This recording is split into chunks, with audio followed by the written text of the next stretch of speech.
हरि ओम हरि ओम हरि ओम।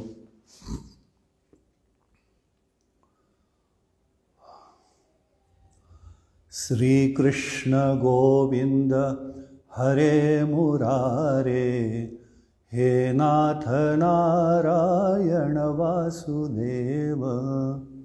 श्री कृष्ण गोविंद हरे मुरारे, हे नाथ नारायण वासुदेव।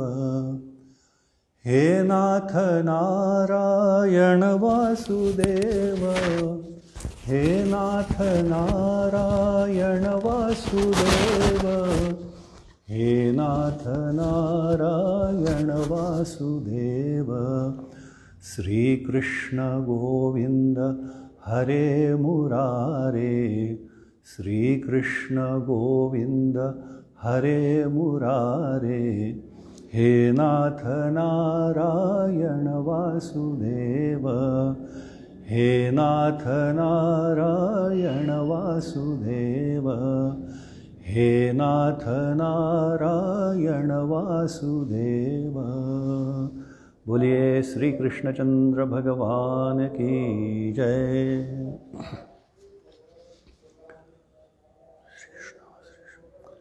ओम समस्त जन कल्याणे निरतं करुणामयं, नमामि चिन्मयं देवं सद्गुरुं ब्रह्मविद्वरं, सद्गुरुं ब्रह्मविद्वरं। श्री चिन्मय सद्गुरवे नमः।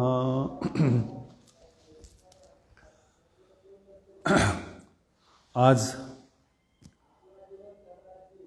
माझे गुरु परम गुरु सद्गुरु गुरुदेव स्वामी चिन्मयानंद यांचं चरित्र सांगण्याचा योग प्राप्त झालेला आहे। आणि आपण अनेक ग्रंथ अभ्यास केलेला आहे। एकनाथी भागवत आहे, ज्ञानेश्वरी आहे, दासबोध आहे। आणि या सगळ्या ग्रंथांमध्ये जेव्हा जेव्हा गुरूंचं वर्णन करण्याचा प्रसंग आलेला आहे, त्या वेळेला त्या सगळ्या महात्म्यांनी असं सांगितलं की हे वर्णन करणं फार अवघड आहे। आणि एका ग्रंथामध्ये तर असं मला वाटतं तुलसी रामायणामध्ये असं लिहिलं आहे की म्हणलं एक वेळ परब्रह्म परमात्म तत्वाचं वर्णन करणं सोपं आहे, पण म्हणले जे सद्गुरू आहेत त्या सद्गुरूंचं वर्णन करणं फार काय म्हणले अवघड आहे। आणि आपला जो सगळा सनातन धर्म आहे त्या सनातन धर्मामध्ये जे मुख्य सनातन धर्माचे जे आधारस्तंभ आहेत त्या आधारस्तंभामध्ये एक तर आहे कर्मसिद्धांत, दुसरा आहे पुनर्जन्म आणि तिसरा आहे अवतारवाद। ह्या ज्या तीन गोष्टी आहेत या तीन गोष्टी अतिशय महत्त्वाच्या आहेत की ज्याच्यावर आपला सनातन धर्म टिकून आहे। आणि अवतारवादामध्ये आपल्याला माहिती आहे की परब्रह्म परमात्म तत्त्व जे आहे, जेव्हा ह्या सृष्टीमध्ये जेव्हा गडबड होते, इथली जी सिस्टीम आहे सगळ्या सृष्टीमधली त्याच्यावेळेला त्याच्यामध्ये जेव्हा गोंधळ व्हायला लागतो त्यावेळेला भगवंत अवतार घेत असतो। आणि भागवत शास्त्रामध्ये आपल्याला सांगितलं की अवतार किती प्रकारचे आहे, तर म्हणले एक आहे कला अवतार आहे, एक आहे पूर्ण अवतार, एक आहे काही ठिकाणी म्हणले नित्यावतार आहे, आवेश अवतार आहे। तर जे गुरु आहेत, जे संत मंडळी आहेत, ही संत मंडळी काय सांगितलं, ही संत मंडळी नित्य अवतार असं सांगितलं जातं। आणि आपल्याला भगवंतानी गीतेमध्ये स्पष्टपणे सांगितलेलं आहे की मी कधी अवतार घेतो, तर म्हणजे यदा यदा हि धर्मस्य ग्लानिर्भवति भारत अभ्युत्थानमधर्मस्य तदात्मानं सृजाम्यहम्। ज्या ज्या वेळेला म्हणले धर्माची हानी होते आणि अधर्माची वृद्धी होत असते त्या वेळेला मी काय करत असतो, त्या वेळेला मी अवतार धारण करत असतो। आणि धर्माची हानी ग्लानी येते म्हणजे काय होतं, तर ग्लानी येतं याचा अर्थ लोकांमध्ये धर्माचं आचरण जे आहे ते धर्माचं आचरण करण्याची जी रुची आहे ती रुची काय व्हायला लागते, रुची हळूहळू कमी व्हायला लागते। आणि प्रवृत्ती जी आहे ती प्रवृत्ती जास्ती बहिर्मुख व्हायला लागते। आणि त्या बहिर्मुख प्रवृत्तीमध्ये मनुष्य ज्या अनेक प्रकारच्या चुका आहेत त्या अनेक प्रकारच्या चुका तो करत जातो आणि जितक्या चुका करत जातो तितकं तो त्याच्यामध्ये गुंतत जातो आणि कशाचा सहभागी तो होतो, दुःखाचाच तो भागी होत जातो. तर मग असे हे जे दुःखामध्ये असलेले जीव आहेत, त्या जीवांना सन्मार्ग दाखवण्यासाठी, त्यांना उत्तम मार्गावर नेण्यासाठी म्हणून भगवंत काय करतो, भगवंत अवतार स्वतः घेत असतो आणि कधी कधी तो आपल्या भक्तांना काय करत असतो, भक्तांना तो पाठवत असतो. म्हणून आपल्याला भगवान रामकृष्ण परमहंसांचं चरित्र आपण सगळ्यांनी ऐकलेलंच आहे आणि विवेकानंदांचंही चरित्र ऐकलेलं आहे. तर त्याच्यामध्ये सुद्धा आपल्याला हे सांगण्यात आलं होतं की विवेकानंद कोणतं सप्तर्षीमधले एक होते आणि ते अवतार धारण करून आले. आणि विवेकानंदांचा जर काळ आपण बघितला, कारण की तुम्ही म्हणाल मी गुरुदेवांचं बोलताना विवेकानंदाकडे का गेलो, तर त्याच्या मागची पार्श्वभूमी हीच आहे. तर विवेकानंदांचा जर काळ बघितला आपण, तर तो जो काळ होता तो काळ आपण अत्यंत पारतंत्र्यामध्ये होतो. आणि नुसतंच पारतंत्र्यात नव्हतो, तर एक 200 वर्षाची जी गुलामगिरी आलेली होती, त्या गुलामगिरीमुळे आणि एक प्रकारचा दैववाद बहुतेक त्यावेळेला फार वाढलेला असावा. त्यामुळे आपण सगळा समाज काय झाला, तर सगळा समाज एक प्रकारे आळसावलेला होता, तमोगुणामध्ये गेला होता, तामसिक झालेला होता. आणि त्यामुळे अशा त्या तामसी असलेल्या समाजाला जणू काही गदा हलवण्यासाठी म्हणून कोण प्रकट झालं, तर स्वामी विवेकानंद प्रकट झाले. आणि स्वामी विवेकानंदांनी त्यावेळेला उत्तिष्ठत जागृत हा जो कठोपनिषदातला जो मंत्र आहे त्याचा जणू काही तिथे उद्घोष केला, अराईज, अवेक असं सांगितलं. आणि सगळ्या समाज जो आहे त्या सगळ्या समाजाला काय केलं, जागं केलं. कारण की त्यावेळचा जो समाज होता तो सगळा समाज कसा होता, तो सगळा समाज पाश्चिमात्य संस्कृतीच्या प्रभावाखाली आलेला असल्यामुळे त्यानं पाश्चिमात्य संस्कृती सगळ्यात श्रेष्ठ आहे आणि आपल्याकडे सगळं चुकीचं आहे, हा एक जो भाव गुलामगिरीमध्ये बसला त्यातून बाहेर काढणं आवश्यक होतं. म्हणून तो अवतार तिथे झाला होता. आणि आपलं संपूर्ण सनातन धर्माचा जर इतिहास बघितला तर काळानुसार वेगवेगळ्या काळाच्या टप्प्यावर निश्चितपणे अवतार झालेले आहेत. उदाहरण बघितलं तर भगवान वेदव्यासापासून जर सुरू केलं तर भगवान वेदव्यास आहेत, नंतर भगवान शंकराचार्य आहेत, मग खाली येता येतात ज्ञानेश्वर महाराज आहेत वगैरे, ही सगळी संत परंपरा आहे. आणि मग आहे ते स्वामी विवेकानंदांपर्यंत येतं. आणि बस स्वामी विवेकानंदांचं कार्य झाल्यानंतर सगळा समाज जो आहे तो सगळा समाज तामसमधनं बाहेर पडला होता. सगळ्यांनी देश स्वातंत्र्यासाठी चळवळीमध्ये भाग घेऊन सगळा एक प्रकारचा रजोगुण त्यांच्यामध्ये आलेला होता. आणि अशा प्रकारचा तो सगळा समाज झालेला होता. आणि अशा समाजाला सुद्धा काही मार्गदर्शन करण्याची आवश्यकता आहे असं जणू काही भगवंताला वाटलं असावं. आणि म्हणून भगवंताने काय केलं, आपला जणू काही एक परमभक्त जो आहे त्या परमभक्ताला पुन्हा एकदा काय केलं, परत एकदा ही जी पुण्यभूमी आहे, भारत ही पुण्यभूमी आहे, त्याच्या अशा पुण्यभूमीमध्ये त्या भक्ताला पुन्हा आपला जो जणू काही दूत आहे त्या दूताला जणू काही या ठिकाणी पुन्हा त्यांनी पाठवलेलं आहे. आणि ते कोण आहेत, तर आजचे गुरुदेव स्वामी चिन्मयानंद. आता कुणाचंही चरित्र जेव्हा आपण बघतो तेव्हा स्वाभाविक अंतःकरणामध्ये उत्कंठा असते की त्यांचा जन्म कुठे झाला, त्यांचं बालपण कसं गेलं, त्यांचं तारुण्य कसं झालं, त्यांनी कुठल्या प्रकारची साधना केली, कुठल्या सद्गुरूंच्या मार्गदर्शनाखाली त्यांनी ज्ञान प्राप्त केलं, ब्रह्मानुभूती प्राप्त केली, आणि मग त्याच्यानंतर कशा प्रकारचं कार्य केलं आणि ते कार्य करत असताना काही त्याच्यामध्ये अडचणी आल्या किंवा त्या आलेल्या अडचणीवर त्यांनी कशी मात केली. आता हे सगळं त्यांना आलेल्या अडचणी त्याच्यावर त्यांनी केलेली मात हे कशासाठी ऐकायचं, का समजून घ्यायचं, तर एवढ्यासाठी समजून घ्यायचं आहे की आम्हीसुद्धा जीवन जगत असताना आमचेसुद्धा काही छोटे छोटे ध्येय असतात, आमचेसुद्धा छोटे छोटे गोल्स असतात. आणि ते जेव्हा आम्ही प्राप्त करायला सुरुवात करतो तेव्हा निश्चितपणे अडचणी येतात आणि मग अडचणी आल्यानंतर आम्ही काय करतो, ते सगळं मध्येच सोडून देतो.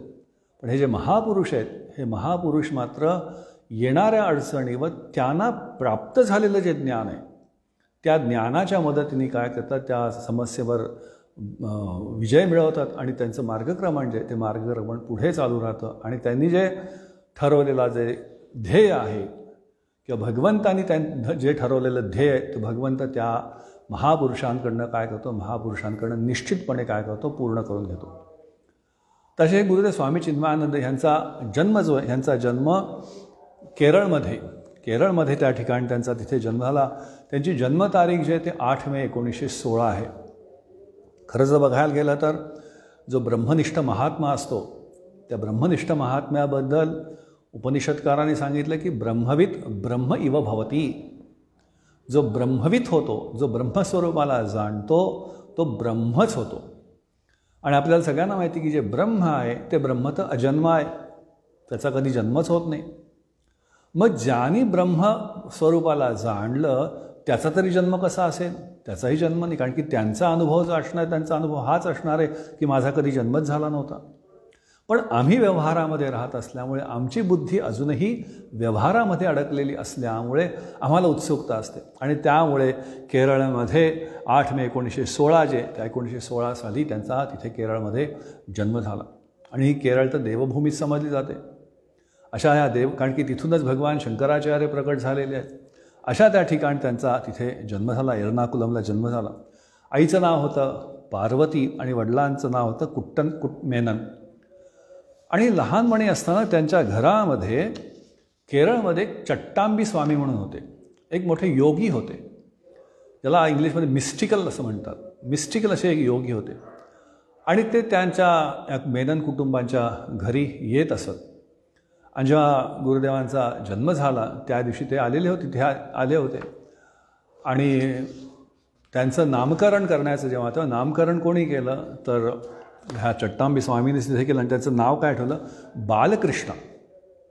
बालकृष्ण ह्या शब्दाचा अर्थ काय म्हणले? जसा कृष्ण बाळकृष्ण आहे तसा म्हणले बालकृष्णन असं यांचं नाव ठेवण्यात आलं. आणि त्याच्यानंतर हे जे चट्टांबी स्वामी आहेत, हे चट्टांबी स्वामी मधून जेव्हा जेव्हा एर्नाकुलमला येत असत त्यावेळेला गुरुदेवांच्या घरी येत असत. आणि एक वेळची अशी गोष्ट सांगतात की आले होते चट्टांबी स्वामी आणि आल्यानंतर 2-1 दिवस त्यांच्या घरी ते राहत पण असत, 2-3 दिवस जे काय असेल ते. आणि त्याप्रमाणे ते आले होते. आणि आल्यानंतर एक दिवशी दुपारच्या वेळेला ते असे विश्रांती घेत असताना त्यांनी त्या छोट्याशा बालकृष्णनला आपल्या पोटावर म्हणा किंवा छातीवर घेतलं. आणि ते असे एका वेगळ्या भाषेमध्ये त्याच्याशी बोलत होते. कुणाशी? त्या बालकृष्णन असले त्या मुलाशी, त्या छोट्याशा बालकाशी. आणि ते बोलत असताना तो लहान बालकसुद्धा जणू काही त्यांना रिस्पॉन्ड करत होतं, जणू काही त्याला जे काय म्हणतात त्याला जणू काही मान्यता देत होतं, प्रतिक्रिया देत होतं. आणि त्यावेळेला घरच्या लोकांना आश्चर्य वाटलं की हे काय चाललं आहे. आणि म्हणतं सगळ्यांना म्हणले काय बोलत होता तुम्ही? म्हणले काय झालं? नाही म्हणले मी चट्टांबी स्वामी त्यांना असं सांगितलं की म्हणले काही काळजी करू नकोस. म्हणले आईला सांगितलं काही काळजी करू नकोस. म्हणले त्याला जे काही मला शिकवायचं आहे ते मी सगळं त्याला शिकवून झालेलं आहे. बघा महात्मा आहे ना, म्हणजे योगी असल्यामुळे आणि भगवत स्वरूप असल्यामुळे जो लहान मूल आपल्या पोटावर खेळवत होते तो भविष्यकाळामध्ये काय होणार आहे याचं स्पष्ट ज्ञान त्या महात्म्यांना असल्यामुळे त्यांनी काय केलं, जणू काही त्या वयामध्येच त्यांना ज्या काही इन्स्ट्रक्शन्स आहेत त्या इन्स्ट्रक्शन्स पण दिल्या असाव्यात, जे काही शक्ती प्रदान करायची असेल ती शक्ती प्रदान पण त्यांना तिथे केलेली असावी असं दिसतं. आणि त्यावेळी म्हणले काळजी करू नका, म्हणजे त्याला जे काही मला शिकवायचं आहे ते सगळं मी त्यांना तिथे शिकवलं. म्हणजे जणू काही शिक्षणामधला जो अक्षराभ्यास आपण ज्याला म्हणतो तसं ते जे ज्ञान असतं ते ज्ञानाची सुरुवात कोणी करून दिली? चट्टांबी स्वामी. आणि अक्षराभ्याससुद्धा जो आहे तो अक्षराभ्याससुद्धा चट्टांबी स्वामींनीच त्यांच्याकडनं काय केलं, त्यांच्याकडनं तो सुरुवात तिथे करून घेतला. आणि अशा प्रकारे झाल्यानंतर पहिली 5 वर्षे जी होती गुरुदेवांची बालकृष्ण मेननची, आता त्यांचं नाव होतं बालकृष्ण मेनन, या बालकृष्ण मेननची जी पहिली 5 वर्ष होती अतिशय सुंदर गेली. म्हणजे 5 वर्ष खेळण्यामध्ये गेली, ज्याला आताच्या काळामध्ये आपण बघतो की आताची सगळी मुलं एका अर्थाने दुर्दैवी ठरतात बिचारे, की त्यांना 5 वर्षाने 2 वर्ष 3 वर्ष झाले की त्यांना शाळेमध्ये पाठवलं जातं. पण हे मात्र गुरुदेवांचं 5 वर्ष अतिशय आनंदामध्ये तिथे त्यांचं गेलं. आणि हे करत असताना जीवन सरळ नाही आहे. आम्हाला असं वाटतं की आमच्याच जीवनामध्ये खूप दुःख आहेत, संतांच्या जीवनामध्ये महात्म्यांच्या जीवनामध्ये दुःख नसतील का? त्यांच्याही जीवनामध्ये दुःख असतं. कारण की एक लक्षात घेतलं पाहिजे आपल्याला की जेव्हा आपण हा देह धारण केलेला आहे, तो देह धारण केलेला असल्यानंतर तो कोणीही ज्यांनी कोणी देह धारण केलेला आहे त्या जीवानी त्याला सुखदुःखाची अनुभूती काय करणार नाही, येणारच आहे. आणि त्यामुळे 5 वर्षाचे असतानाच असे झाले की त्यांची जी आई आहे त्या आईचा स्वर्गवास झाला. आणि त्यामुळे एका अर्थाने गुरुदेव बालकृष्ण मेनन पण लगेच जणू काही त्या आईची जी जागा आहे त्यांच्या आत्याबाईंनी आणि बाकीच्या त्यांच्या जे घरामधल्या होत्या त्या सगळ्यांनी काय केलं, त्यांची तिथे जागा तिथे घेतली आणि त्याप्रमाणे आता त्या ठिकाणी आणि अशा प्रकाराने काळजी घेतली की जणू काही आईची जी आईचा जो कमतरता आहे ती कमतरता जणू काही त्यांनी तिथे जणू काही त्यांना जाणू दिली नाही. आणि अशा प्रकाराने हे करत असताना जीवन जगत होते. आणि हे केरळमधले असल्यामुळे अतिशय ऑर्थोडॉक्स, अतिशय कर्मठी लोक सगळी. आणि त्या कर्मठ असल्यामुळे त्यांच्याकडे अशी पद्धत होती की संध्याकाळ झाल्यानंतर सकाळ किंवा संध्याकाळ दोन्ही वेळेला पूजा चालायच्या. आणि पूजा असताना त्यावेळी तिथे असं होतं की आत्याबाईंची पूजा, आत्याबाई जेव्हा पूजा करत असत किंवा घरातले जो कोणी पूजा करते, पूजा करून झाल्याशिवाय सकाळचं खायला मिळत नसे. आणि त्यामुळे काय आलं की त्यामुळे त्या गुरुदेव ते 5-6 वर्षाचे असलेले गुरुदेव बालकृष्ण त्या देवघरामध्ये बसलेले असायचे.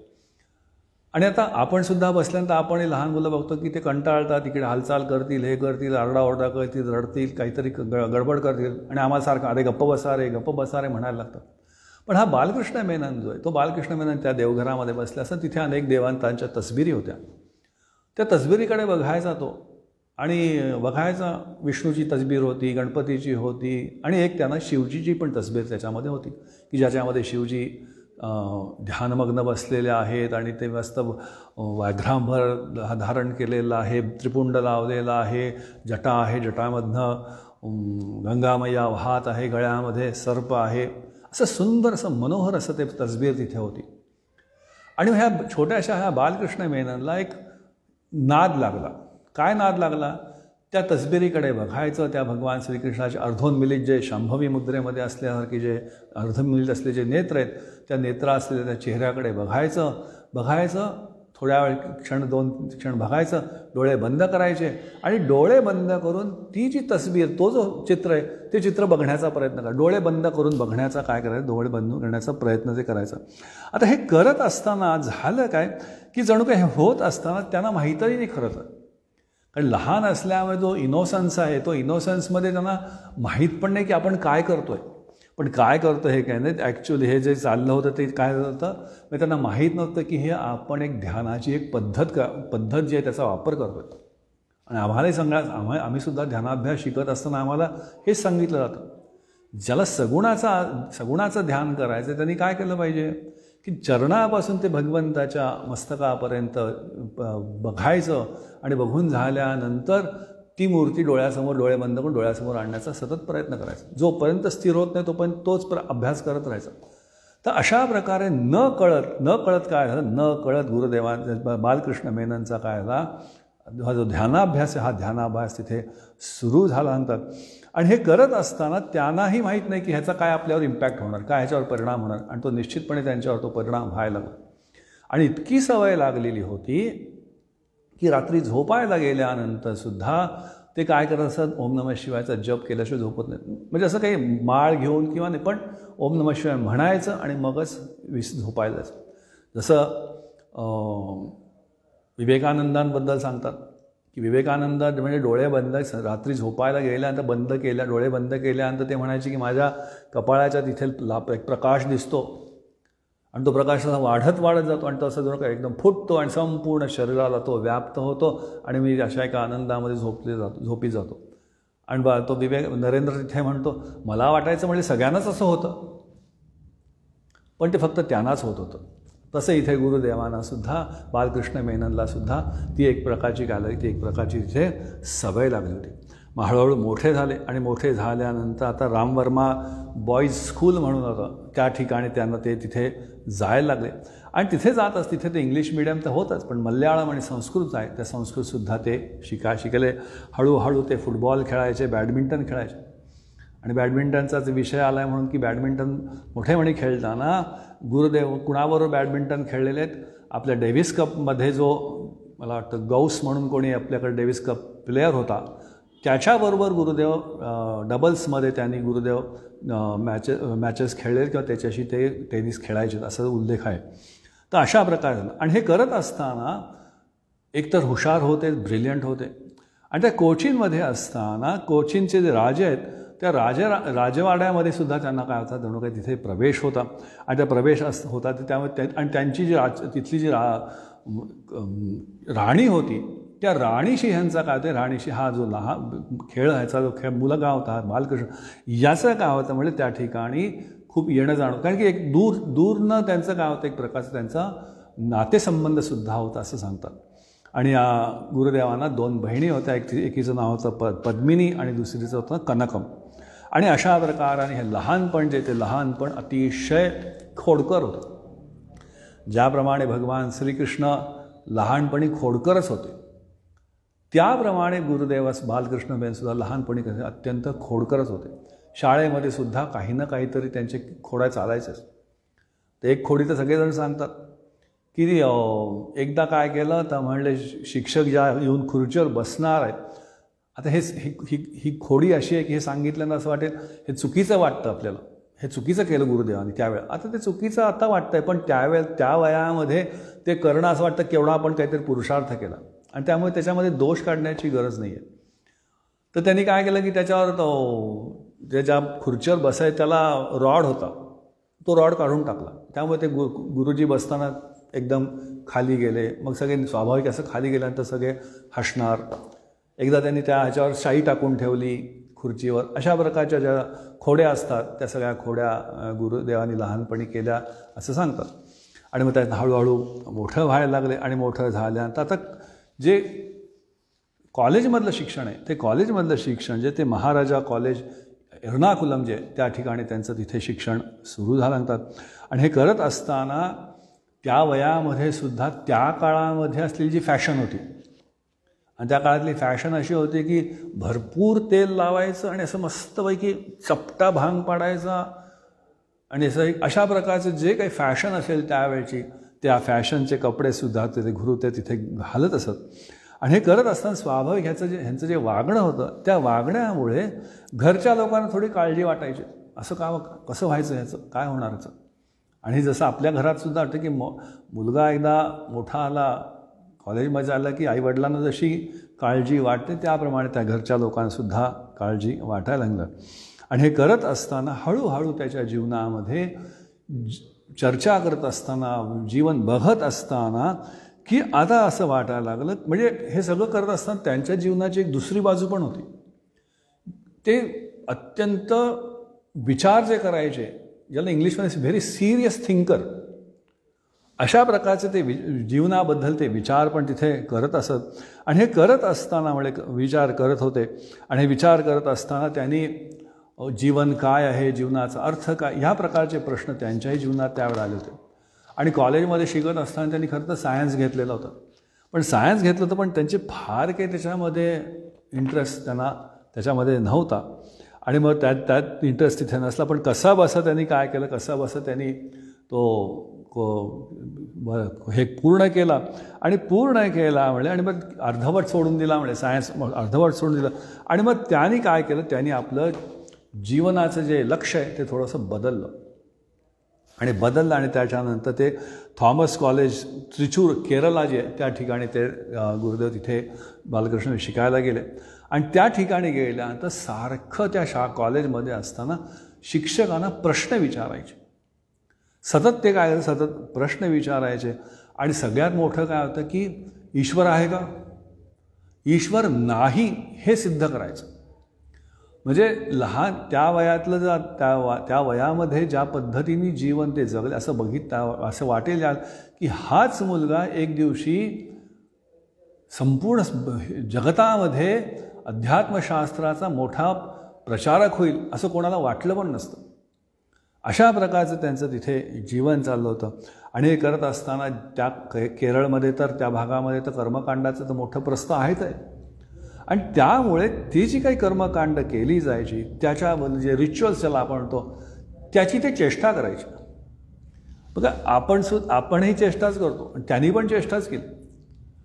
पण ते चेष्टा करत असताना निश्चित आहे की त्याच्यामागे त्यांना जाणून घेण्याची इच्छा. आणि जेव्हा त्यांनी जाणून घेतलं तेव्हा त्याच्यावर त्यांनी कधी ऑब्जेक्शन नाही घेतलं. त्या काळामध्ये सुद्धा त्याच्यामागचं जेव्हा सायन्स त्यांना समजायचं तेव्हा ते काय करायचं, तेव्हा ते पूर्णपणे मान्य करायचं. आणि हे करत असताना जरी ते देवताचा ईश्वराचा अस्तित्वावर प्रश्न उभारत होते, तर मी आत्ता थोड्या वेळा म्हटल्याप्रमाणे रात्री झोपत असताना मात्र ते कशाचा जप करत झोपायचे, ओम नमः शिवाय ह्याचा जप. आणि ते करतानासुद्धा काय, दिवसभरामध्ये बहिणी जर काही रिच्युअल करत असतील किंवा एखादं कर्म करत असतील तर तिथे त्यांची चेष्टा करणं आणि जणू काही त्यांना त्याच्यातून परावृत्त करण्याचा प्रयत्न करणं. पण रात्री स्वतः मात्र काय करायचे, स्वतः मात्र ओम नमः, आणि तो ओम नमः शिवाय मी करतोय हे लोकांना समजू नये, घरातल्या लोकांना, म्हणून पांघरून घ्यायचं. आणि पांघरुणाच्या खाली राहून ते काय करत असत, जणू काय तो ओम नमः शिवायचा जप करत असत. आणि तो म्हणजे हे करत असताना स्वाभाविकपणे हृदयामध्ये जे प्रेमा अंकुर आहे, भले त्यांना कळत नाही आहे, कारण ते वय असं होतं, पण ते कळतं. पण तो प्रेमाचा अंकुर जो आहे, तो आहे भगवत प्रेमाचा जो अंकुर आहे, तो भगवत प्रेमाचा अंकुर त्यांच्या जीवनामध्ये निश्चित वाढत होता. आणि हे करत असताना त्यांचं भाग्य असं आहे की त्यांची महात्मा गांधींची पण भेट झाली. केरळमध्ये एकदा महात्मा गांधी आले, तिथे भेट पण झाली होती. पण महात्मा गांधीची जी भेट आहे त्याच्यामुळे त्यांच्या जीवनात, बालकृष्ण मेननच्या जीवनावर फार म्हणावा एवढा काय झाला, म्हणले म्हणारा एवढा परिणाम झाला नाही, कारण की त्यांना राजकारणामध्ये फार इंटरेस्ट नव्हता. त्यामुळे जो इम्पॅक्ट बाकी त्या काळातल्या लोकांवर महात्मा गांधीचा जेवढा राजकीयदृष्ट्या झाला होता, तितका काही बालकृष्ण मेननच्या मनावर तिथे काही झाला नाही सांगतात. आणि अशा प्रकाराने हे सगळं होत असताना आता बालनचा हा जो स्वभाव होता, कर्मकांडाच्या विरुद्ध बोलणं, आणि हे करत असताना म्हणले लोकांना वाटायचं की हा म्हणले केवढा ॲरोगंट आहे, हा किती उद्धट मुलगा आहे म्हणे, असं काही जणू काही त्यांच्याबद्दल तिथे होतं सगळं. पण हे करत असताना सुद्धा आता म्हटल्याप्रमाणे ओम नमः शिवायचा जप जो आहे, त्या जपाने जणू काही, आणि हे करत असताना ते निश्चितपणे जे वैदिक चॅन्टिंग्स आहेत, पुरुष सूक्ताचं म्हणणं आहे, रुद्रपठण आहे, ह्या सगळ्यांचं सुद्धा ते ऐकत होते, शिकत होते आणि त्याचा अर्थ पण समजून घेत होते. आणि जेव्हा त्याचा अर्थ समजून घेत असत त्यावेळेला म्हणले त्यांना लक्षात यायचं की आपली जी संस्कृती आहे, त्या आपल्या संस्कृतीमध्ये हे जे पठण आहे, जे स्तोत्र आहेत, यांचं किती महत्त्व आहे, याचं त्यांना तिथे निश्चितपणे महत्त्व कळायचं. आणि त्याचं दुसरं पण एक कारण की ती सगळी फॅमिलीज कशी होती, ती सगळी फॅमिली पूर्वापार ज्या चालीरीती होत्या, त्या पूर्वापार चालीरीती पूर्णपणे जीवनामध्ये काय करणार होते, ते सगळे वावरणार होते. आणि शेवटी त्यांनी त्रिचूर पण सोडलं आणि ते कुठे गेले, लखनौला गेले. आणि लखनौला गेल्यानंतर तिथे गेले आणि त्यांच्या जीवनाला आता जीवनाची दिशा आता काय होणार आहे, बदलणार किंवा बदलली. तिथे असताना म्हणले 1942 आलेलं होतं, क्विट मूव्हमेंट, चले जावची चळवळ सुरू झालेली होती. आणि चले जावची चळवळ सुरू झालेली असल्यामुळे ती चळवळ भारतीय स्वातंत्र्यामध्ये सगळ्यात प्रबल चळवळ होती. आणि त्या चळवळीचा प्रभाव लहान मुलापासून ते मोठ्या माणसांपर्यंत, शहरातल्या माणसांपासून ते खेड्यातल्या माणसांपर्यंत सगळ्यांवर त्याचा काय झाला, त्या सगळ्यांवर त्याचा परिणाम झालेला होता. आणि त्यामुळे तरुण जे कॉलेजेसमध्ये होते त्यांच्यावर तर परिणाम होणं काही त्याच्यात नवल नव्हतं. आणि असं तिथे असताना आता त्यांनी काय केलं, सगळ्या मित्रांबरोबर सुद्धा जणू काही सगळ्या तरुणांनी जसं शिक्षणाचा चळवळीसाठी त्याग केलेला होता, त्याप्रमाणे बालकृष्ण मेनननी सुद्धा केलं. आणि त्यांनी ती जी क्विट इंडिया मूव्हमेंट आहे त्याच्यामध्ये सहभाग घेतला. पत्रकं वाटायची, लोकांपर्यंत निरोप पोचवायचे, ह्या सगळ्या गोष्टी त्यांनी करायला सुरुवात केली. म्हणजे ज्या चळवळी असतात त्यावेळच्या त्या चळवळी त्यांनी सगळा त्यांनी तिथे भाग घेतला होता म्हणतात. आणि हे करत असताना बऱ्याच वेळेला त्यांना दिल्लीला जायला लागायचं. आणि दिल्लीला जात असताना त्यांचा अतिशय एक जवळचा मित्र होता श्रॉफ म्हणून, त्या श्रॉफच्या तिथे ते राहत असत. आणि हे करत असताना ते गेल्यानंतर त्या श्रॉफवर गेल्यानंतर श्रॉफ दिल्लीला राहायचा. आणि लखनौ जेव्हा दिल्लीला गेल्यानंतर त्या श्रॉफकडनं आत्ताचे जे काही अनेक बातम्या असायच्या त्या सगळ्या बातम्या त्यांना तिथे मिळत असत. आणि हे करत असताना एकदा काय की ते दिल्लीला गेले होते. आणि दिल्लीला गेलेले असताना झालं काय होतं की लखनौमध्ये असताना ह्यांची जी चळवळीतलं जे काम होतं त्याचा एवढा प्रभाव होता की ब्रिटिशांच्या लक्षात आलं की हा मुलगा जो आहे, हा तरुण जो आहे, हा अतिशय काय होतो, बाकीच्या तरुणांना जणू काही काय म्हणायचं त्याला मराठीमध्ये ध्येयासाठी प्रेरित करतोय. त्यांच्या हृदयामध्ये जणू काही देशप्रेमाची अग्नी जो आहे, आग जो आहे, तो प्रज्वलित करण्यामध्ये अतिशय समर्थ आहे. आणि त्यावेळी ह्याला पकडून ह्याला कशामध्ये घातलं पाहिजे, जेलमध्ये घालायला पाहिजे असं त्यांच्या वाटलं. आणि मग एकदा दिल्लीमध्ये असताना ह्यांच्या मागे पोलीस लागले. आणि मग पोलीस लागल्यानंतर त्या पोलिसांचा ससीमारा चुकवण्यासाठी म्हणून एका बिल्डिंगमध्ये घुसले. आणि ती जी बिल्डिंग होती ती बिल्डिंग कशाची होती, ब्रिटिश इंटेलिजन्स कम्युनिकेशन सेंटर होतं. ते ब्रिटिश गव्हर्नमेंटचं कम्युनिकेशन सेंटर होतं. आणि ह्या ठिकाणी हा गेला. आणि हा गेल्यानंतर म्हणले तिथले जे ऑफिसर होते त्या ऑफिसरनी चुकून ह्या बालकृष्ण मेननला काय त्यांना वाटलं, हा इंटरव्ह्यू देण्यासाठी आला आहे, हा नोकरीसाठी आला आहे. आणि मग नोकरीसाठी आला आहे असं म्हटल्यानंतर काय केलं, त्याला तिथे ठेवलं, त्याला शिकवलं. आणि गुरुदेवांची तर बुद्धिमत्ता अतिशय होतीच, प्रगल्भच बुद्धी होती. त्याची जी काय बुद्धी होती त्याच्यामुळे मेनन जो आहे तो मेनन तिथला जो ब्रिटिश ऑफिसर होता त्या ब्रिटिश ऑफिसरचे ते पर्सनल असिस्टंट झाले. आणि पर्सनल असिस्टंट तिथे झाले. आणि हे करत असताना त्या ठिकाणी आता आपोआपच गुरुदेवांना सुंदर नोकरी पण मिळाली होती, चांगलं राहण्याची पण जागा मिळालेली होती. आणि हे करत असताना ब्रिटिशांचं जे उत्तम राहणीमान होतं त्या उत्तम राहणीमान टिपटाप आणि त्या सगळ्या ज्या गोष्टी आपण ऐकतो किंवा बघतो सिनेमांमध्ये सुद्धा ते सगळं त्यांना तिथे काय बघायला तिथे मिळालं सांगतात. आणि हे करत असताना तिथे सगळं मिळालं. आणि त्यांनी हे करत असताना आपलं जे शिक्षण आहे ते शिक्षण लखनौचं तिथे त्यांनी पूर्ण केलं. आणि त्यांनी MA इन इंग्लिश पण त्यांनी पूर्ण केलं.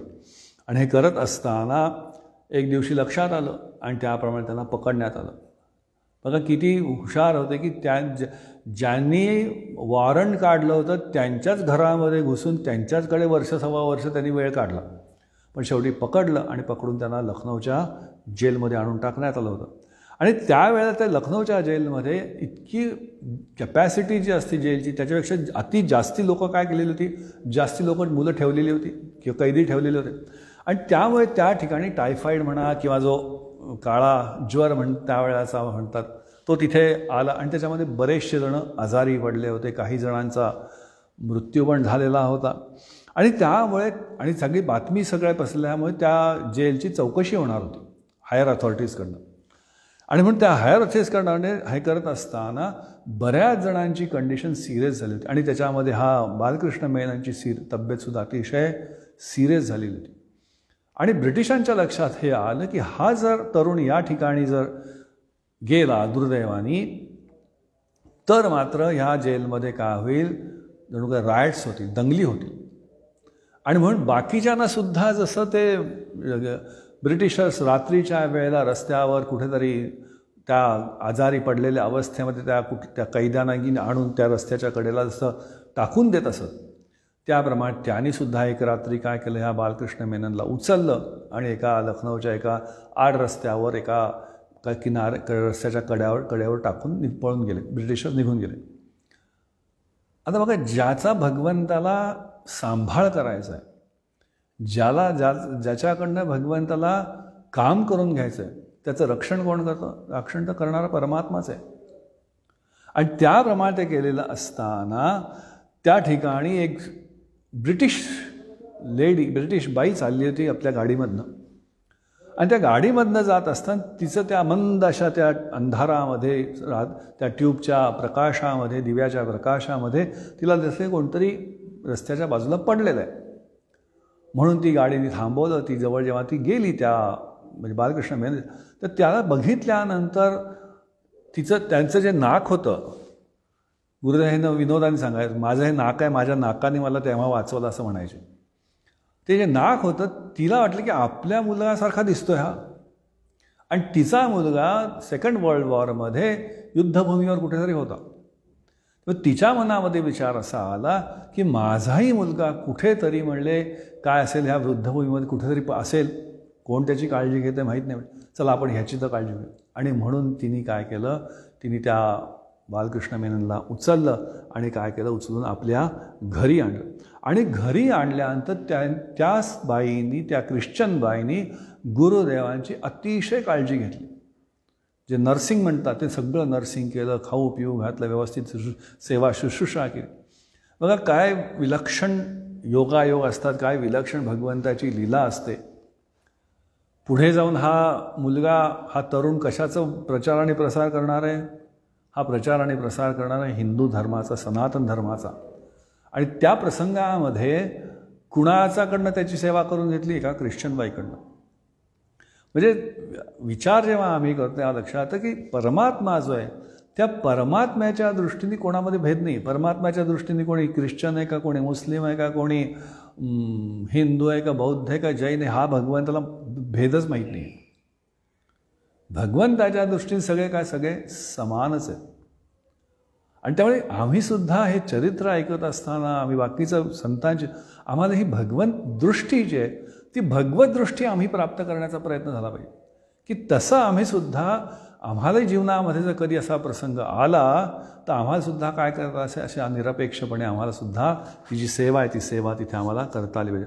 आणि अशा प्रकाराने तो तिथे त्यांना बरं वाटलं. आणि बरं वाटल्यानंतर जेव्हा रिकव्हरी झाल्यानंतर आणखीन आपली तब्येत सुधार म्हणून ते बरोड्याला आले. आणि बडोद्याला त्यांचे मला वाटतं काका, दूरचे काका किंवा असे काका तिथे राहत असत. आणि तिथे आल्यानंतर त्या ठिकाणी तिथे राहायला सुरू. आणि तो जो काळ होता ना, त्या काळामध्ये बालकृष्ण मेनननी लिहायला सुरुवात केली, आर्टिकल्स लिहायला सुरुवात केली, पेपर्समध्ये छोटे छोटे आर्टिकल्स लिहायला सुरुवात केली. आणि अशा प्रकाराने जणू काही त्यांची जर्नलिझममध्ये कायला जणू काही तिथे प्रवेश झाला. आणि ते लिहित असताना टोपण नावाने लिहायचे. टोपण नाव काय? तो मोची. मोची ह्या नावाने लिहायचे. मोची. मोची म्हणजे कोण? चांभार. मराठीमध्ये त्याला चांभार, जो वाहनं किंवा चपला शिवतो. तर ते मोची का घेतलं? तर म्हणले लोकांच्या जीवनाला, लोकांच्या जीवनाचे धागे जोडणारा अशा पद्धतीचं ते नाव त्यांनी घेतलं होतं. आणि मोची ह्या नावाने ते लेख तिथे लिहित असत.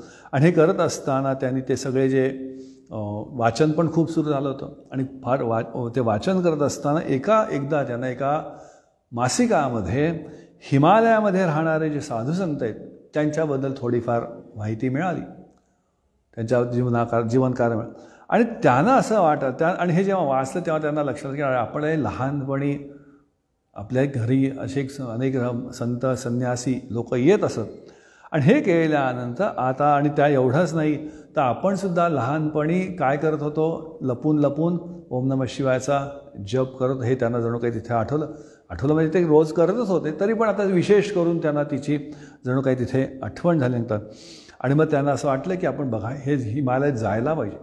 आणि हिमालयामध्ये जाऊन ते काय करतात साधू संत, हा विचार त्यांच्या मनामध्ये आला. आणि त्यावेळेला त्यांना तिथे ऋषिकेशला असले स्वामी ऋषिकेशला स्वामी शिवानंद जे, त्या स्वामी शिवानंदांचं जीवनाची थोडीफार माहिती त्या मासिकांमधनं किंवा त्या काही पुस्तकांच्या माध्यमातून त्यांच्यापर्यंत ती पोचली. आणि त्यांना हे माहीत नव्हतं की ज्यांचं आपण हे वाचत आहोत तेच आपल्याला एक दिवशी काय देणार आहेत? संन्यास दीक्षा देणार आहेत. हे जणू काही त्याला दिवशी तेव्हा त्या बालकृष्ण मेननला माहीत नव्हतं. जेव्हा ती सगळी तब्येत व्यवस्थित झाली आणि व्यवस्थित झाल्यानंतर तो जर्नलिझमचा सुद्धा त्यांनी नंतर कोर्स केला. आणि मग काही दिवस मुंबईमध्ये आले. आणि मुंबईमध्ये आल्यानंतर फ्री प्रेस जर्नल नावाचं जे वर्तमानपत्र, त्याच्यामध्ये त्यांनी काही दिवस काम केलं. मला वाटतं सब एडिटर पण तिथे झाले. आणि मग तिथून नॅशनल हेरॉल्ड जे दिल्लीला आहे, त्या नॅशनल हेरॉल्डमध्ये सुद्धा त्यांनी नोकरी केली. हे नॅशनल हेरॉल्ड म्हणजे पंडित नेहरूंनी जे स्थापन केलं होतं त्या नॅशनल हेरॉल्डमध्ये त्या ठिकाणी गुरुदेवांनी तिथे ते काम केलं. आणि हे करत असताना लोकांच्या लक्षात आलं की हा मोची नावाने लिहिणारा हा बालकृष्ण मेनन अतिशय परखड लिहितोय. जे काही लिहिलं जाते ते अतिशय परखडपणे लिहिलं जात हे त्यांच्या लक्षात आलं. म्हणजे ज्याला इंग्लिशमध्ये आउटस्पोकन जर्नलिस्ट अशा प्रकारचं त्यांचं लिहिलं दिसतं. आणि एवढंच नाही, ते लिहित असताना जे गरीब आहेत, जे त्यांच्यावर त्यांच्याप्रती असलेलं प्रेम भाव आहे, दयाभाव जो आहे, हा सुद्धा त्यांच्या लिखाणामधनं काय होत होतं? त्यांच्या लिखाणातनं जणू काही तिथे तो प्रकट होता. आणि हे करत असताना, हळूहळू करत असताना त्यांना त्यांच्या जर्नलिझममुळे, त्यांच्या जे दिल्लीचं जे सर्कल असतं, जे श्रीमंत लोकांचं सर्कल असतं, सो कॉल्ड सोशल गॅदरिंग ज्याला म्हणतात, त्याच्यामध्ये त्यांना प्रवेश मिळाला. म्हणजे श्रीमंत वर्ग जो आहे त्या श्रीमंत वर्गांच्यामध्ये त्यांना तिथे तो प्रवेश मिळाला. आणि ह्यांचं राहणं तर एकदम अप टू डेट मॉडर्न, त्या काळातली जी काही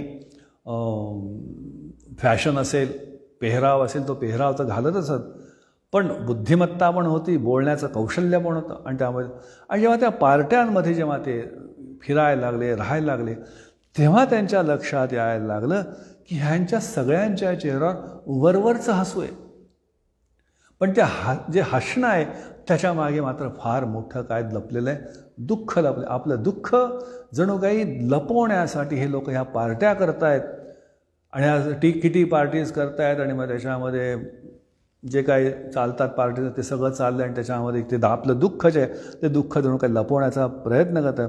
आणि मग हे त्यांना असं लक्ष आलं की बरं, हे करत असताना ही लोक गरिबांची किंवा सेवा पण करतात.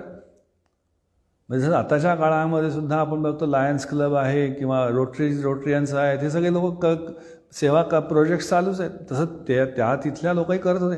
पण गुरुदेवांचं जे ऑब्झर्वेशन होतं, त्या ऑब्झर्वेशन किंवा त्यांचं जे निरीक्षण होतं, त्या निरीक्षणातनं त्यांच्या लक्षात आलं की केवळ सोशल प्रॉब्लेम, जे सामाजिक प्रश्न जे आहेत, ते केवळ सामाजिक प्रश्न हाताळल्याने जीवनामध्ये कोणी सुखी झालेलं दिसत नाही.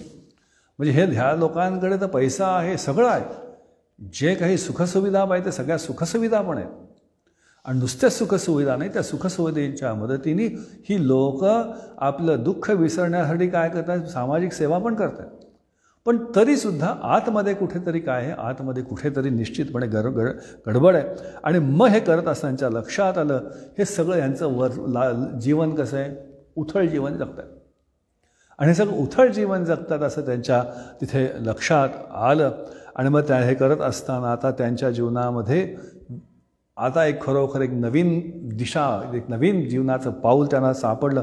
आणि त्यांचा आता हा जो सगळा अनुभव होता, त्या अनुभवातनं त्यांनी आता आध्यात्मिक साधना ज्या आहेत ते आध्यात्मिक साधन करायला सुरुवात केली. आता काय आध्यात्मिक साधना त्यावेळेस त्यांनी केली याचा फार उल्लेख नाही, पण एक निश्चित आत्तापर्यंत दिसतं की त्यांनी आध्यात्मिक साधन जे असेल ते कुठलं असणारे, निश्चितपणे त्यांनी जे ओम नमः शिवायचा जप आहे किंवा बाकीचे जे आहेत त्यांनी तिथे सगळ्या तिथे सुरू केलं. आणि एवढंच नाही तर जेवढ्या म्हणून तत्त्वज्ञानाच्या जेवढ्या म्हणून शाखा आहेत, मग त्या पाश्चिमात्य शाखा असू दे किंवा भारतीय शाखा असू, तत्व याचासुद्धा त्यांनी काय करायला सुद्धा त्यांनी अभ्यास करायला सुरुवात केलं. आणि जसं जसं हा अभ्यास आणि ही जी काही आध्यात्मिक साधना होती, त्या आध्यात्मिक साधनेमुळे आता त्यांचं मन काय व्हायला लागलं, मन निश्चितपणे सूक्ष्म व्हायला लागलं, चित्त शुद्ध व्हायला. आणि शुद्ध चित्त झालेलं असल्यामुळे आता चित्तामध्ये एक प्रकारची आध्यात्मिक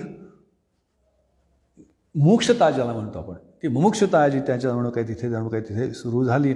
आणि हे करत असताना त्यांनी एकदा या संपूर्ण भारताचा दौरा करायचं ठरवलं. अजून निश्चय झालेला नाही की हे आध्यात्मिक जीवन जगायचं, पण एक देश बघावा, लोकांशी भेटी घ्याव्या, काय जीवन आहे ह्याच्यासाठी म्हणून त्यांनी एक रेल्वेनं प्रवास सुरू केला. आणि त्या काळामध्ये रेल्वेची स्कीम होती, राऊंड ट्रिपचं तिकीट काढलं जायचं. त्या राऊंड ट्रिपचं तिकीट काढून ते रेल्वेने प्रवास आणि जिथे वाटेल तिथे उतरायचं, लोकांशी बोलायचं, गप्पा मारायच्या, त्यांचं सुखदुःख समजून घ्यायचं आणि पुढे प्रवास सुरू करायचा.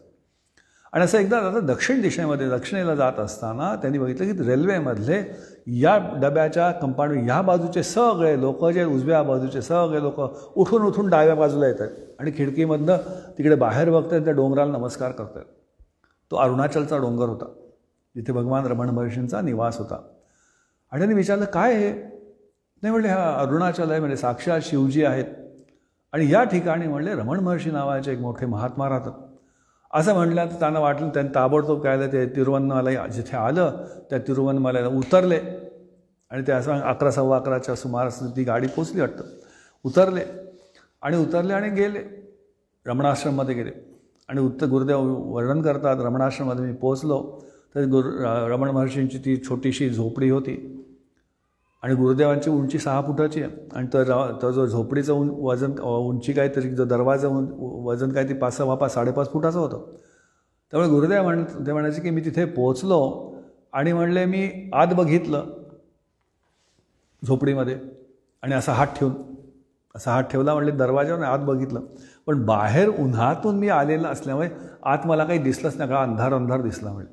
पण जेव्हा डोळे सरावले, तेव्हा डोळे सरावल्यानंतर लक्षात आलं तिथे एक असा छोटासा पलंगासारखा आहे आणि त्या पलंगावर एक व्यक्ती शेषशाही नारायणाच्या रूपामध्ये जणू काही झोपलेले, म्हणजे भगवान रमण महर्षी नेहमी अशा शेषशाही भगवंताच्या त्या पोजमध्ये झोपलेले असायचे, ते तिथे झोपलेलं बघितलं. आणि म्हणून म्हणले बघितल्यानंतर मी तिथे गेलो आणि त्यांच्याजवळ तिथं बसलो म्हणले. आणि बसल्यानंतर म्हणले बसलो होतो त्यावेळेला म्हणले रमण महर्षींचे डोळे बंदच होते आणि मी त्यांच्याकडे बघत होतो म्हणले. आणि बघत असताना म्हणले अचानक काय केलं म्हणले, भगवान रमण महर्षींनी आपले डोळे उघडले आणि डोळे उघडले म्हणले. आणि डोळे उघडल्यानंतर त्यांनी जणू काही गुरुदेव त्या बालकृष्ण मेननच्या डोळ्यातनं आरपार बघितलं. म्हणजे ते गुरुदेव म्हणतात तिथे की little knowing that this would be un unforgettable experience for him. कारण की जणू काही एक्सरे जसा बघावा त्या एक्सरेप्रमाणे त्यांनी सगळं तिथे बघितलं. आणि हे करत असताना म्हणले ते बघत असताना जणू काही ते बघितल्यानंतर गुरुदेवांची नंतर सांगितलं अशी अवस्था आहे की जणू काही ते का समाधी अवस्थेमध्ये गेले, ट्रान्समध्ये गेले. किती वेळ गेले त्यांना काही माहीत नाही. आणि थोड्या वेळानं थोडंसं पुन्हा शरीराचं भान आलं. पण शरीराचं भान आल्यानंतरसुद्धा बुद्धी होती ना, तर्कबुद्धी, तर्क बुद्धीने सगळं समजून घेत. त्यामुळे जो काही अनुभव आला होता ना त्याला असं त्यांनी बुद्धीच्या कसोटीवर घासून ते काय हे नाही त्याला झटकण्याचा सगळा सगळा प्रयत्न केला. पण नंतर असं म्हणतात की जेव्हा त्यांच्या गुरुच्या सानिध्यामध्ये बसून जेव्हा त्यांनी ती अतिशय सखोल असा जेव्हा आध्यात्मिक अभ्यास केला, जेव्हा अनुभूती आली, त्या अनुभूती आल्यानंतर म्हणतात की तेव्हाच रमण महर्षींनी जे डोळ्यामध्ये बघून जे काही दिलं होतं त्याची किंमत म्हणले आता मला कळली. असं ते गुरुदेव त्या ठिकाणी लिहिलं. आणि अशा प्रकारे हे करत असताना म्हणले आता हे प्रॅक्टिस चालू होती, हे होती. आणि त्यांना असं वाटलं की ह्या हिमालयामध्ये जे राहणारे संत मंडळी आहेत, ऋषीमुने, साधूसने, त्यांचा म्हणले आपल्याला ते काय करतात हे समजून घेतलं पाहिजे. आणि म्हणून म्हणले त्या तिथून ते आणि असं की तिथे जाऊया आपण आणि तिथे तिथल्या साधूंवर, संन्याशांवर आपण नोट्स लिहूया किंवा एखादे लेख लिहूया आणि तो नॅशनल हेराल्डला पाठवूया. म्हणजे आपल्याला त्याचा म्हणजे आताच्या भाषेत सांगायचं तर स्टिंग ऑपरेशनसारखं म्हणा, अशा प्रकारचं आपण जाऊया असं गेलं. आणि त्या तिथून ते गेले आणि शिवानंद आश्रमामध्ये पोचले. आणि शिवानंद आश्रमामध्ये पोचल्यानंतर स्वाभाविक हे स्वामी शिवानंद कोण होते? हे स्वतः डॉक्टर होते.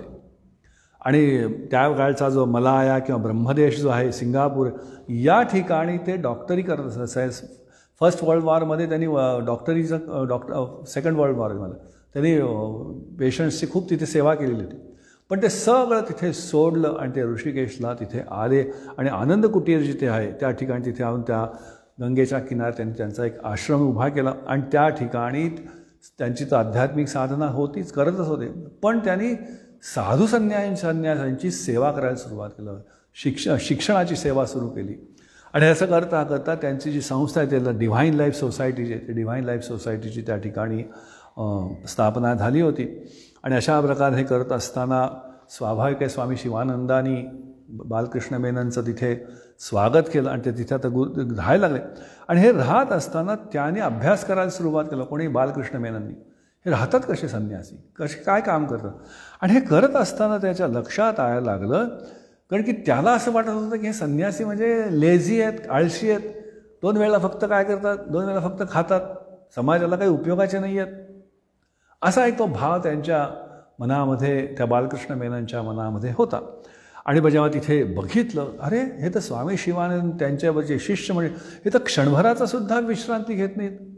सकाळपासून म्हणले रुग्णांची सेवा चालू आहे, जे काही मंदिर होत्या मंदिराची सेवा चालू आहे, आश्रमाची सेवा चालू आहे, शाळेचं शिक्षणाची सेवा चालू आहे, पब्लिकेशनचं काम चालू आहे.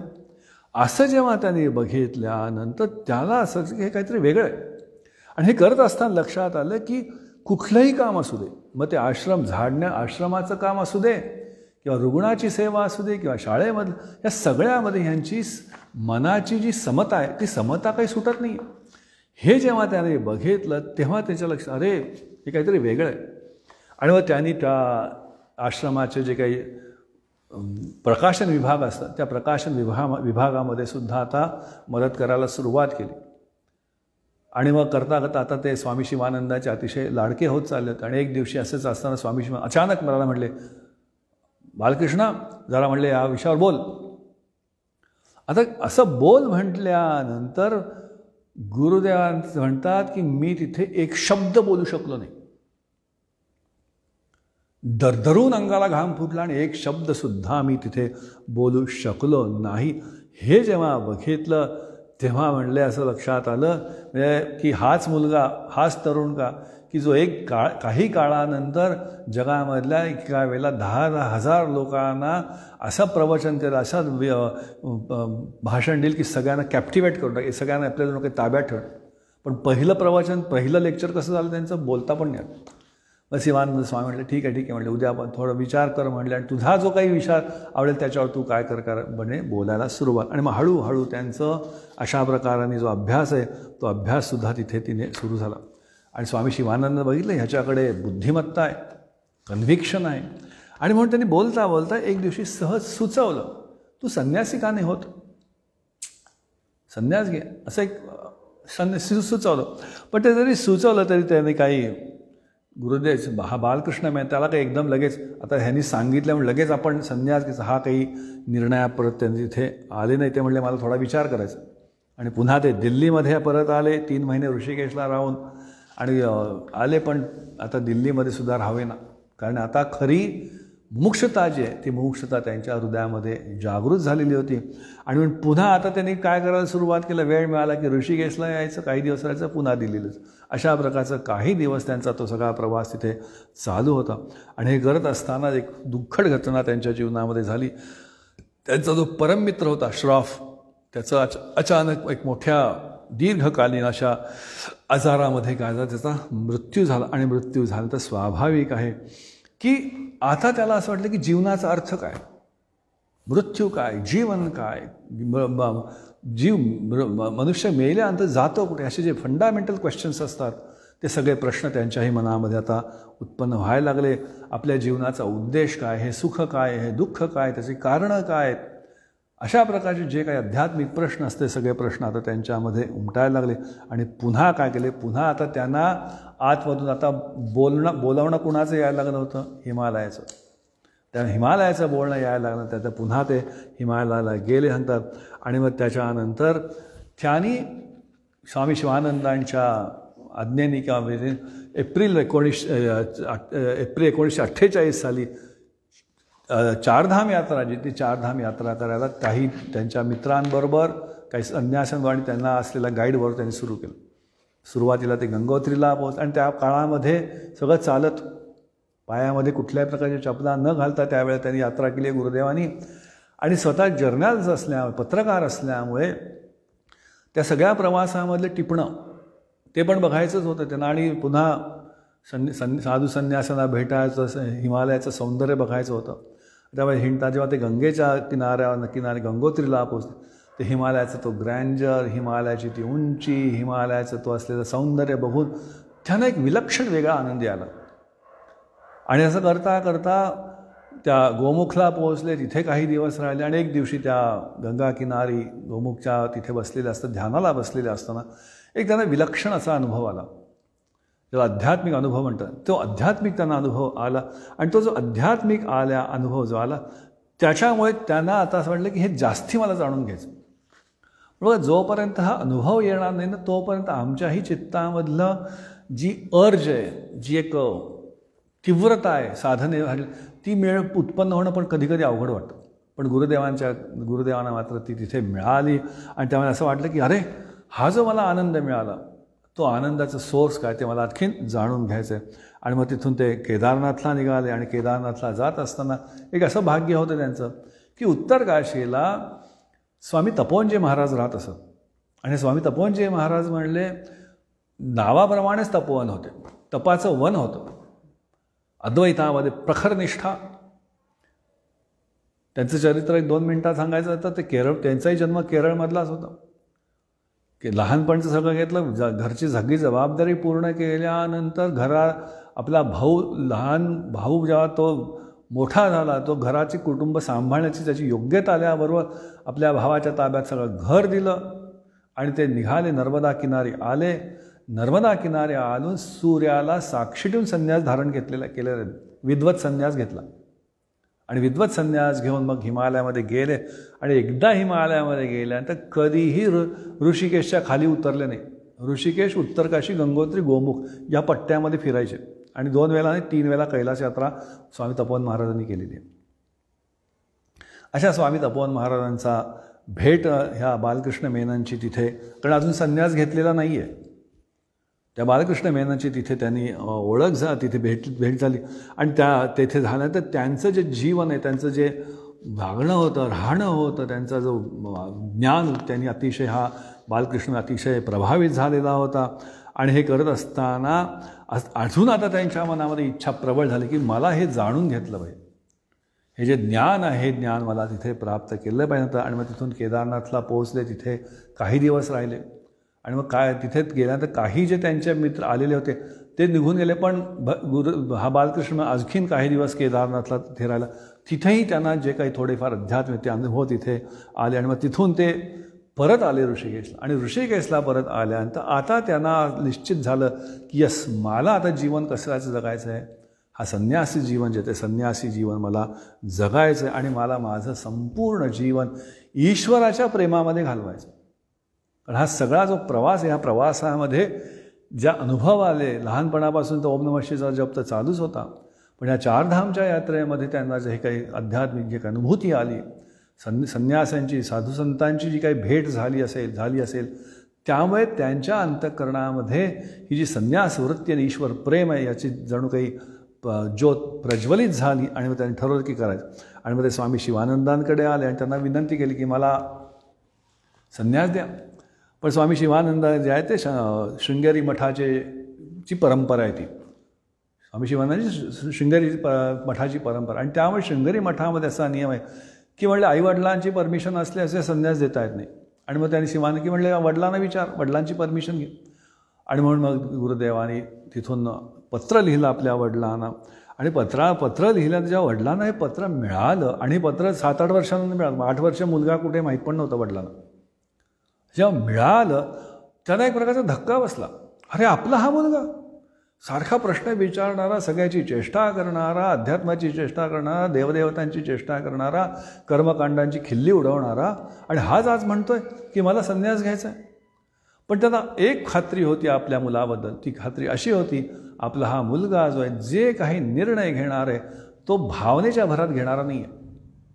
तो कसा घेणार आहे, तो निश्चितपणे पूर्णपणे विचार करून घेणार. आणि म्हणून त्यांनी काय केलं, आपली संमती जी आहे ती संमती काय केली, ती संमती त्यांना दिली. आणि संमती दिल्यानंतर 25 फेब्रुवारी 1949 महाशिवरात्र, 25 फेब्रुवारी 1949 महाशिवरात्रीला स्वामी शिवानंद महाराजांनी या बालकृष्ण मेननला काय दिलं, संन्यास दीक्षा देतात. संन्यास दीक्षा देत असताना जे काही पूजा विधान असतं, मुंडन असतं, बाकीचं गंगेमध्ये स्नान असतं, नंतर वस्त्र बदलणं असतं, हे सगळे जे काही प्रक्रिया असतात, सगळ्या संन्यास स्वीकारण्याचे जे काही रिच्युअल्स ज्याला म्हणतात ते सगळं पूर्ण झालं. आणि पूर्ण झाल्यानंतर स्वामी शिवानंदाने या बालकृष्ण मेननला एक नवीन नाव दिलं. काय, स्वामी चिन्मयानंद सरस्वती. आणि त्या ठिकाणी स्वामी चिन्मयानंद सरस्वतीचा जन्म झाला.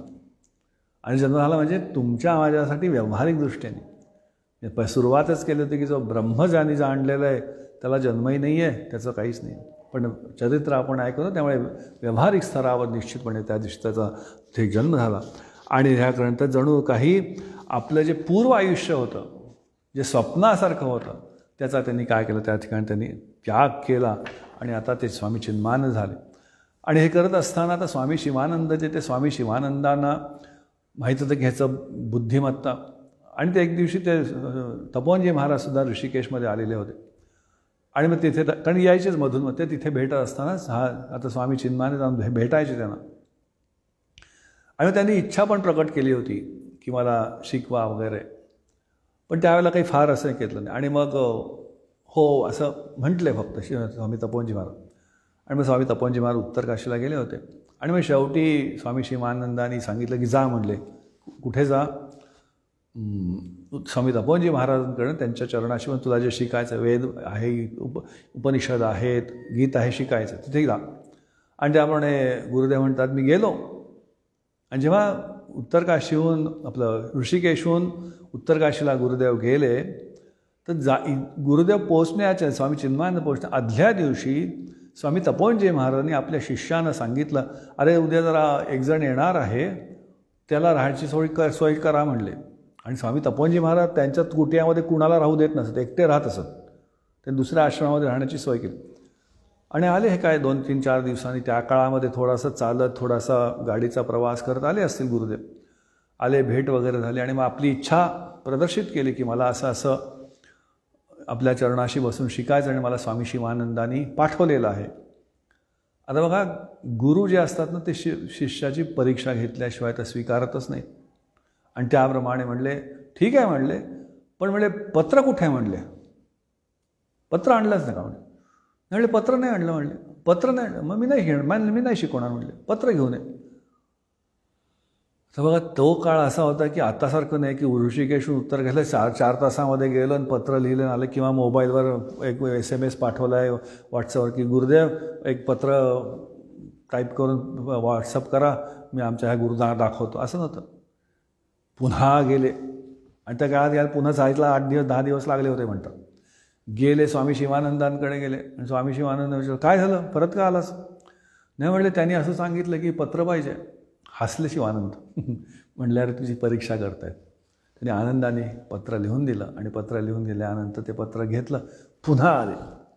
पुन्हा 10-15 दिवसांनी पुन्हा त्या ठिकाणी. आता त्या ठिकाणी आल्यानंतर स्वाभाविक स्वामी तपोवनजी फार कडक होते. त्यांनी पहिल्यांदा सांगितलं, म्हणले माझ्याकडे मी शिकवण्याचा माझा एक नियम आहे म्हणले. तो नियम असा आहे म्हणले, आज शिकवलेलं मी पुन्हा कधी शिकवणार नाही. आणि जे आज शिकवलेलं मी कधीही विचारीन.